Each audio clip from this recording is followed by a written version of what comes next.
Ginger को समुंदर की सब मैजिकल बेरीज के बारे में पता होता है। तभी गौथेल उसे धमकी देती है कि अगर तुमने नहीं बताया तो मैं पूरे समुंदर को जहरीला कर दूंगी।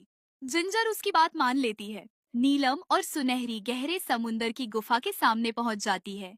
लेकिन पानी की लहरें मजबूत होने की वजह से नीलम को तैरने में मुश्किल होती है, तो सुनहरी उसकी मदद करती है।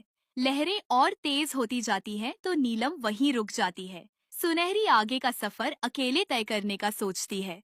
खतरनाक समुद्री घास से बचते हुए वो आगे बढ़ रही होती है कि तभी उसकी टेल को समुद्री घास जकड़ लेती है। वो मदद के लिए नीलम को आवाजें देती है।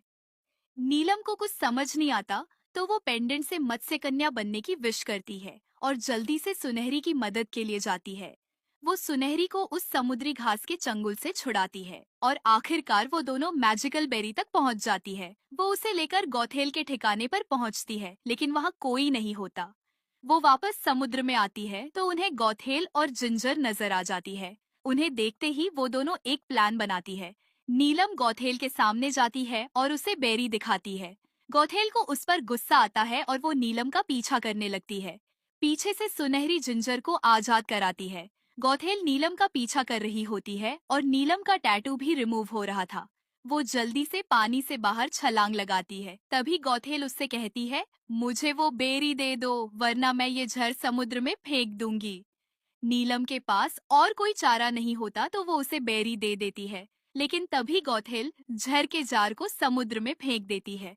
नीलम जल्दी से उस जार को पकड़ने के लिए समुद्र में छलांग लगाती है और जार पकड़ लेती है। और तभी उसका टैटू भी गायब हो जाता है। वो हमेशा के लिए मत्स्य कन्या बन जाती है।